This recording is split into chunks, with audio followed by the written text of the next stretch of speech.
In just 5 tense seconds, the ABC town hall burst to life under glaring lights and rows of cameras. Barron Trump smirked as he dismissed the hopes of America's poorest students, while Jasmine Crockett's eyes locked onto him with razor focus. The audience fell silent as she leaned forward and said calmly, "You have 5 seconds to apologize." But what unfolded before the countdown ended would change everything, and no one was prepared for it. The ABC News studio in New York glowed under championship bright lights. It was youth versus experience, a debate that carried the future of American education on its shoulders. The night promised confrontation, not ceremony. Jasmine Crockett walked onto the stage wearing a sharp charcoal suit, fit for both the courtroom and the spotlight. Her mission was clear: defend the millions of students in underfunded communities counting on her. Across the stage, 20-year-old Barron Trump sat in a makeup chair, scrolling his phone with the confidence of someone certain of victory. Then came the comment that set the tone. "Scholarships are participation trophies for losers," he said casually. It wasn't an argument, it was a joke, but it landed like an insult to anyone who'd ever depended on a scholarship to survive. Laughter followed, brief but cutting. Jasmine didn't stop walking, but her jaw tightened. She filed those words away like evidence. The studio filled quickly. Veterans in pressed caps, families holding handmade signs, teachers clutching lesson plans, and students in thrifted blazers sat shoulder to shoulder. Each row held its own story, and Jasmine could feel the weight of every one of them. This crowd wasn't here for political slogans. They wanted answers that mattered. David Muir stepped into position at center stage, calm and composed. His voice was steady, but his eyes betrayed anticipation. The teleprompter scrolled with polished phrases: dialogue, respect, future, though everyone knew those words wouldn't last long. Producers whispered through earpieces. Camera operators adjusted for the moments that might define the night. Barron straightened his tie like a boxer preparing for the first round. Jasmine stood tall at her podium, her breathing slow and deliberate, the posture of someone unafraid of confrontation. The floor manager counted down, 2 fingers then 1. The red tally light blinked on, the signal that the nation was watching. Barron stared straight into the lens, his smirk unwavering. Jasmine looked out at the audience, reading their expressions as if charting the stakes. David Muir's voice filled the studio, welcoming viewers and setting the scene. Barron leaned back in his chair, exuding practiced confidence, as though the debate belonged to him before it even began. Jasmine didn't move. Her stance reflected discipline and quiet authority. When she spoke, her tone carried strength and composure, each word rooted in conviction. She described education not as charity, but as a bridge. How a scholarship can mean the difference between a fulfilled dream and a lifetime of struggle. Barron's smile remained, but his expression hardened. Interrupting her, he declared, "College handouts weaken the nation," his tone confident and dismissive. His words lingered briefly before being met by a hush of disbelief. In the front row, a Latina teacher shook her head. A veteran folded his arms, eyes fixed on Barron. The silence in the room spoke louder than words. Jasmine didn't react. She let the stillness hang, her eyes studying Barron as if fitting together a complex puzzle. Her right hand rested on the podium, while her left brushed the small USB drive in her pocket, a subtle reminder of what she held. The lights seemed hotter now. Barron kept talking, presenting himself as the embodiment of hard-earned success, framing scholarships as a crutch for the unmotivated. Jasmine let him continue, knowing when to stay quiet. Like a lawyer letting a witness walk into a trap, she let his own words build the case against him. The cameras captured the stark contrast, Barron leaning back, smirking as if lecturing a class. Jasmine upright, composed, unreadable. The split screen made the divide unmistakable. Arrogance versus experience. When David turned back to Jasmine for a response, she adjusted her mic slightly. Her fingers brushed the USB again, this time with purpose. She could reveal what she had now, or wait. Timing was everything. The audience leaned in, waiting for her counter. They wanted her to strike back. But Jasmine knew restraint could be far more powerful. She had the facts, the people, and the moment. The only question was when to use them. Then Barron laughed, sharp and dismissive. "If you can't afford college, "You don't deserve to be there," he said flatly. The room froze. For a moment, it felt like even the lights dimmed. A ripple of gasps spread through the audience, followed by silence, the kind that feels like collective judgment. The camera panned to Deshaun Miller in the third row before he could compose himself. A scholarship student, his lips trembling, his eyes glassy, his hands clenched tightly in his lap. He was a young man who had worked overnight shifts just to afford a shot at education. He had worked through college by skipping meals and saving every cent for tuition. And now, on national television, a billionaire's son had told him he didn't belong, Jasmine noticed. She didn't look away from Barron, but something in her expression shifted. Steel turning into fire. "Careful," she said, her tone calm but sharp enough to cut through the silence. "You're talking about Americans who work harder in one day than you've worked in your entire life." Her words landed like a clean strike. The crowd reacted. A veteran in the front row nodded firmly. A teacher whispered, "That's right." The room's energy tilted toward her. Barron only smirked, slow, practiced, and dismissive. It was the smirk that triggered what came next. Jasmine tapped the podium twice without looking down, a silent signal to the control room. The large LED screen behind them flickered, the network logo fading into shaky phone footage. Laughter and clinking glasses filled the air before the image sharpened. Barron, at a private party, dressed in a designer suit holding champagne, surrounded by friends who looked untouched by struggle. Then came his voice, clear and unmistakable. "Half these kids don't even belong in college." "Waste of money," the audience gasped. A woman covered her mouth. A man muttered, "Unbelievable." The studio air turned heavy, charged like the pause before a storm. Barron's smirk faltered. He tried to appear calm, but the twitch at his mouth and the long blink betrayed him. He shifted in his seat, confidence no longer natural but forced. Jasmine stepped closer to the microphone, her gaze locked on him. "You have 5 seconds to apologize," she said, each word steady and deliberate. "Or I'll share what you said next." The room froze. No whispers, no movement, just silence and the faint ticking of the studio clock. Barron swallowed hard as the audience leaned forward. Jasmine didn't look away. The countdown had begun, and everyone watching wanted to see if Barron Trump would back down before it reached 0. The footage continued. Barron stood in a private lounge, champagne in hand, laughing freely, certain no one beyond that room would hear him. His words repeated, "Half these kids don't even belong in college. Waste of money." It wasn't a slip. It was deliberate, greeted with laughter from his circle. Inside the studio, the reaction was starkly different. Gasps spread again. A woman shook her head firmly. A veteran glared at the big screen. Murmurs rippled through the audience like distant thunder. Barron gave a brief laugh, waving off the footage. "That was taken out of context," he said, leaning back as if the matter was settled. His smile, however, looked strained. "Context," Jasmine replied evenly, "is what cowards hide behind." Her voice stayed calm, but the conviction behind it cut through the room. The silence that followed amplified her words. Barron adjusted his tie, visibly uneasy. The confidence he'd brought was fading. People in the crowd began nodding, some even applauding softly. A teacher whispered, "She's right." The shift in the room was undeniable. Jasmine leaned slightly toward the mic. "This isn't about numbers," she said. "It's about respect. For every student who sacrifices and still believes they deserve a seat at the table." Her eyes stayed fixed on Barron. He didn't respond immediately.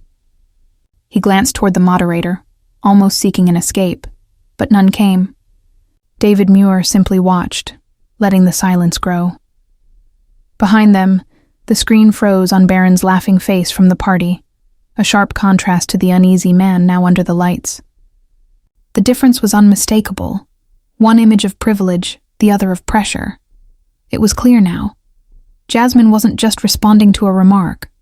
She was confronting an attitude, a sense of entitlement, and the audience understood. By the time the clip faded, the energy in the room belonged entirely to her.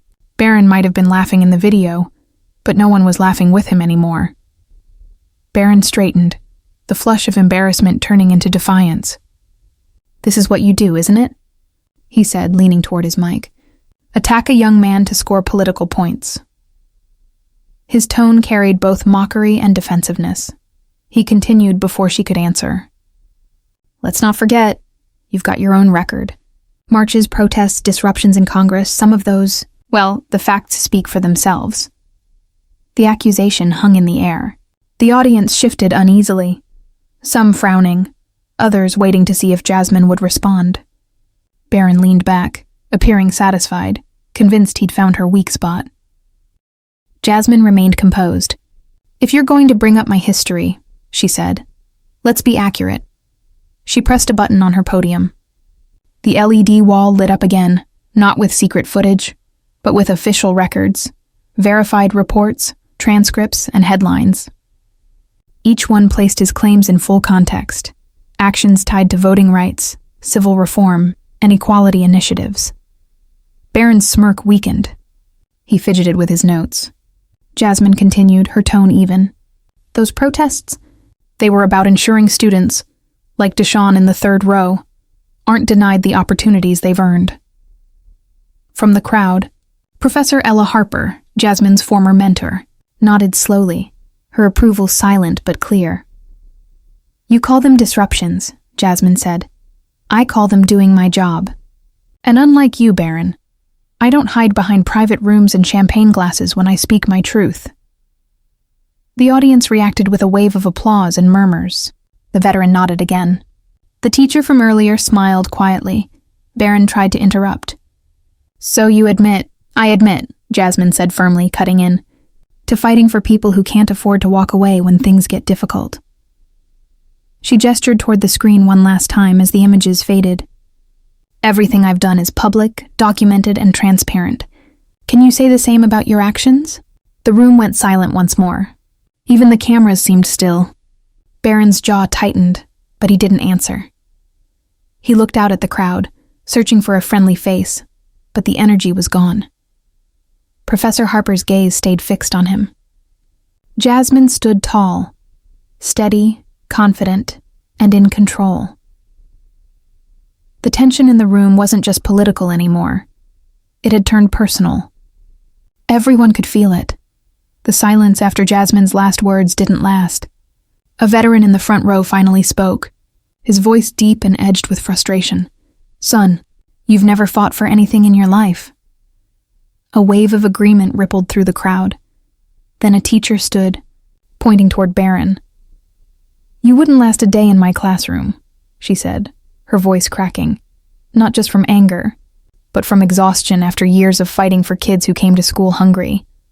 Applause broke out, sharp and unrestrained. Parents joined in, some standing, some shouting from their seats. One mother called out that her daughter was the first in their family to go to college on a scholarship Barron had mocked as a handout. A father, still in his work boots, said plainly, "You don't know what sacrifice looks like." The words hit harder than any data point. Barron's smile tightened at the edges. He lifted his glass, took a slow sip, and set it down without meeting anyone's eyes. The cameras caught everything, the shift in his posture, the tension in his jaw. Jasmine didn't waste the moment. She stepped closer to the mic, her tone calm but unwavering. "This isn't about me," she said, sweeping her eyes across the room. "It's about the future you just insulted." Each word dismantled his argument piece by piece. The veteran nodded, eyes locked on her. The teacher folded her arms, grounded like she was back in her classroom. Even the moderator stayed silent, sensing the shift in the room. Barron tried to speak, but the noise from the audience drowned him out. He looked toward the moderator, a silent plea for help, but none came. The tide had turned, and the room no longer belonged to him. Jasmine didn't gloat. She didn't need to. The moral high ground was hers, and the audience stood there with her. Her tone stayed even, her words precise, her focus unwavering. In the control room, producers exchanged looks. They could feel it too. That rare live TV moment when truth owns the room, Even social media was lighting up. Hashtags climbing by the second. Jasmine leaned back slightly, waiting for the applause to fade. Eyes never leaving Barron. You can keep smiling. You can keep dodging, but you can't undo what you said. And you can't hide the truth when it's right here for everyone to see. The audience was hers now. Veterans. Teachers, parents, students. Every one of them had a reason to be there. And every one of them had just heard where Barron truly stood. The tension hung heavy. But it wasn't over. Jasmine's voice dropped just enough to pull the room in. "What happens?" she asked. "When someone refuses to back down, even when the truth is staring them in the face?" Barron adjusted his mic, suddenly bold again. "You want the truth? Here it is," he said, holding up a sheet of paper. "Statistics prove that scholarships lower academic standards. They make students lazy." His tone was sharp, practiced, like a line he'd been saving. He read numbers and percentages with the confidence of someone expecting applause. The paper shook slightly, though his voice didn't. It sounded official, until you looked closer. The footnotes were sloppy and the sources unclear. Jasmine didn't interrupt. She let him finish, eyes narrowing slightly. Then she tilted her head, one brow raised. "Those are interesting figures, Barron. Mind telling us where you got them?" He smirked. "Public data. Anyone can find it, if they're willing to face reality." The crowd murmured, uncertain. A veteran crossed his arms. A student frowned, trying to make sense of the numbers. Jasmine leaned toward her mic, her tone steady. "Let's fact-check that reality." She tapped her tablet. The big screen behind them lit up with the same statistics Barron had read, lifted word for word from a blog titled Patriots for the Truth, a site notorious for conspiracy theories and misinformation. The crowd reacted instantly. Gasps. A few laughs, disbelief spreading through the room. The teacher shook her head. The veteran muttered something under his breath. Barron's smile twitched. "This blog," Jasmine continued evenly, "has no peer-reviewed studies, no government data, and no academic credibility. It's run by a political action group whose largest donor happens to share your last name." The camera zoomed in on Barron as his posture stiffened. She didn't raise her voice. She didn't have to. "So either you didn't know your data came from a partisan blog, or you did, and hoped no one here would notice." Silence filled the studio, heavier than any shout. Barron looked down at his paper, flipping it as if an answer might appear. His jaw tightened. He took another slow sip of water, buying time he didn't have. Jasmine's voice stayed firm. "Facts matter. Sources matter. And when you use fiction to attack hardworking students, you don't just weaken your argument, you expose it." Applause erupted, some rising to their feet. Professor Harper gave a single approving nod, the kind she reserved for her top students. The trap was set, but it wasn't Jasmine who walked into it. Without missing a beat, Jasmine tapped her tablet again. The screen changed, this time showing scanned contracts and payroll records. At the top, Trump Enterprises Student Internship Program. The first document listed hourly pay, well below the federal minimum. The next showed 60-hour work weeks with no benefits. The murmurs grew sharper. This wasn't politics anymore. It was exploitation. In plain sight, these, Jasmine said evenly, are contracts signed by your family's companies with so-called student interns? She paused, letting the words sink in. In reality, these were low-wage jobs disguised as opportunities, students working for pennies while your family's companies profited. The screen changed again. Photos of young people in matching t-shirts hauling equipment, scrubbing floors, setting up banquet halls. Each photo was time-stamped, summer after summer. "Recognize these events?" Jasmine asked, eyes still on the screen. "They're from your family's golf resorts and luxury hotels." The reaction hit like a wave. A woman gasped and covered her mouth. A man in the back muttered, "That's slavery with paperwork." The teacher shook her head, disgusted. Barron shifted uneasily, his confidence gone. He leaned forward, then back, trapped between defending himself and disappearing. His eyes darted from the screen to the moderator, then to Jasmine, searching for an escape that wasn't there. "These aren't rumors," Jasmine said. "They're verified contracts, signed, filed, and paid for with the dreams of students who thought they were building their futures, not your family's fortune." The next slide appeared, a pay stub, 1 week's work. 62 hours, total $186.43. The studio fell silent. "This," Jasmine said, gesturing to the screen, "isn't just an insult to every student in America. It's proof that when you call scholarship students lazy, you're talking about the same people your family exploited." Barron opened his mouth, but no words came. His jaw moved, but nothing followed. He reached again for his water, eyes fixed on the glass.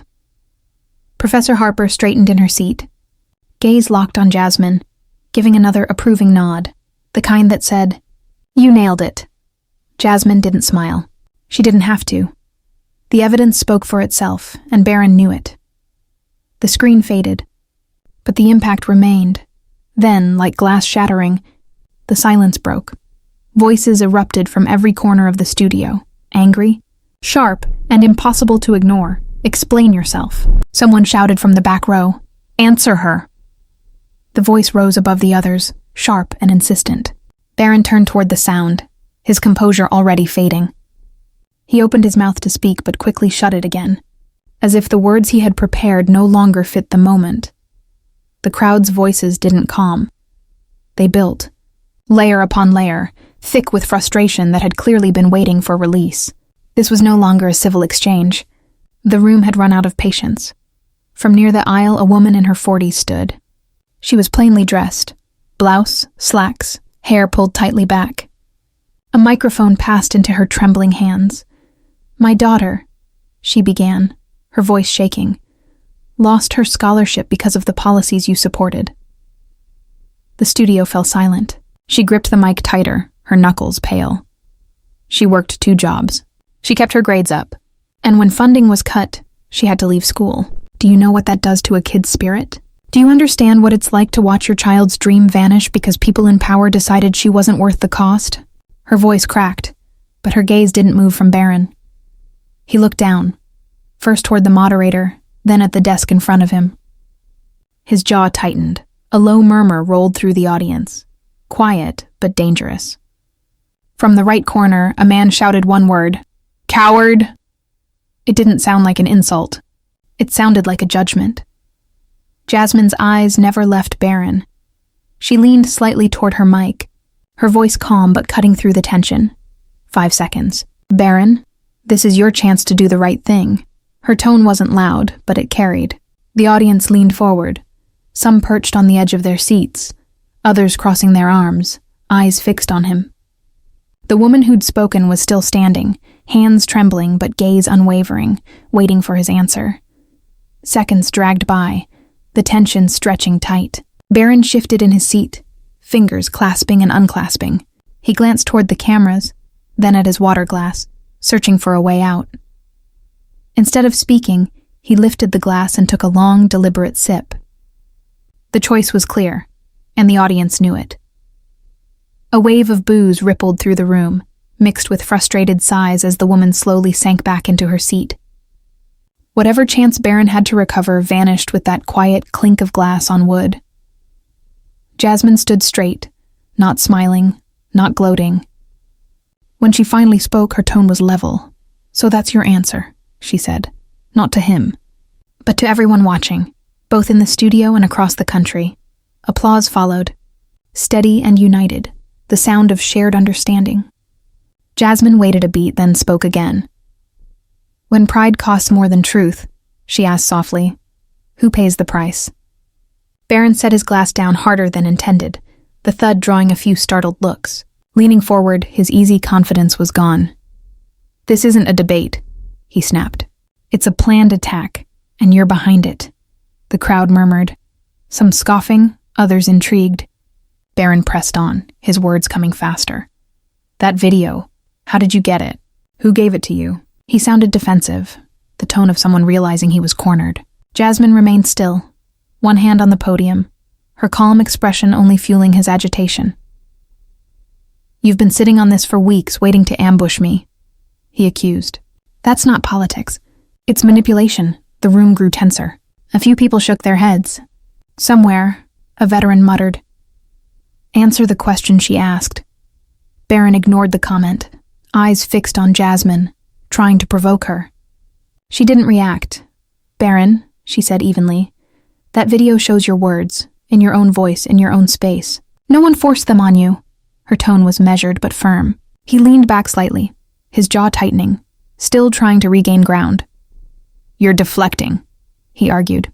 "You won't admit how far you'll go to ruin someone who disagrees with you." His voice was steady but strained, the kind of control that slips the moment pressure builds. Jasmine looked toward the moderator, then back at him. "If you're asking me to expose sources," she said, "that's not happening. You should know by now. Truth finds its way into the light." The crowd responded with a low hum of approval. Barron's fingers tapped the desk in uneven rhythm, the only sign of his unraveling. He scanned the room for support, but met only folded arms and unblinking eyes. Jasmine leaned in slightly, her tone dropping just enough to draw the audience closer. "You can call it a smear," she said, "but I call it accountability. And if it feels like an ambush, maybe it's because you weren't ready to face your own actions." Barron's lips pressed into a thin line, his shoulders tightened, his confidence shrinking under the lights. The aggression in his posture remained, but so did something else, the unease of a man out of options. Jasmine didn't argue. She didn't need to. Instead, she reached beside her podium and placed a red envelope on the desk. The color caught the lights, drawing every eye. Barron's brow furrowed. Jasmine rested her fingertips on it. "This isn't from me," she said. "It's from them." She tapped it once. 17 letters. 17 lives changed because of the policies you defended. 17 stories you've likely never heard. The moderator shifted uneasily. The audience leaned in. Jasmine opened the envelope slowly, the sound of tearing paper cutting through the silence. She unfolded a single letter. "This one," she said, "is from a young woman named Sarah. She's 22. Her father is a veteran who served 2 tours. Sarah worked part-time while studying nursing. She maintained excellent grades." Jasmine paused. "But her scholarship was cut under your program." A few heads bowed. Jasmine continued, her voice calm but deliberate. "Her father took a second mortgage to help her stay another semester. It wasn't enough. She dropped out 2 months later. Now she waits tables, saving tips in a jar, hoping to return someday." The room was still. No whispers, no movement. Only the hum of lights overhead. Barron's jaw tightened, but he said nothing. Jasmine lowered the letter. "She ended with this," she said quietly. "I still believe in my country. I just wish it believed in me." The words lingered, heavy, unpolished, unflinching. In the third row, an older man in uniform sat straighter, his eyes glistening. The teacher who'd spoken earlier pressed her lips together, holding back emotion. Jasmine placed the letter carefully back into the envelope, as though returning something fragile. 16 more stories like this, she said, all ending the same. Dreams cut short, futures paused, because people in power treated numbers as more important than names. The cameras caught Barron glancing again at the envelope, his eyes narrowing. His fingers drummed against the desk, but he stayed silent. The audience could see it. He wasn't just defensive anymore. He was out of responses. Jasmine pushed the envelope slightly forward. "This isn't about winning an argument," she said quietly. "It's about looking people like Sarah in the eye and deciding if you can live with the choices you made." The silence that followed was thick and unrelenting. Barron sat rigid, fingers twitching against the desk, his composure slipping under the heat of the lights. Finally, in a voice barely above a whisper, but caught perfectly by the mic, he muttered, "Not everyone can be saved." The reaction was instant. Gasps rippled across the room. A teacher in the front row recoiled. Someone near the back muttered, "Wow," the disbelief spreading fast. Barron realized too late what he'd said. His jaw tensed. "That's not what he began, but the crowd's noise drowned him out.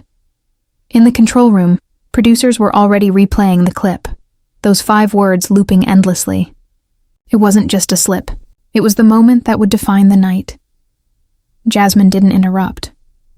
She let the moment breathe, let the weight of his words settle. And when the noise finally began to fade, she leaned slightly toward the mic.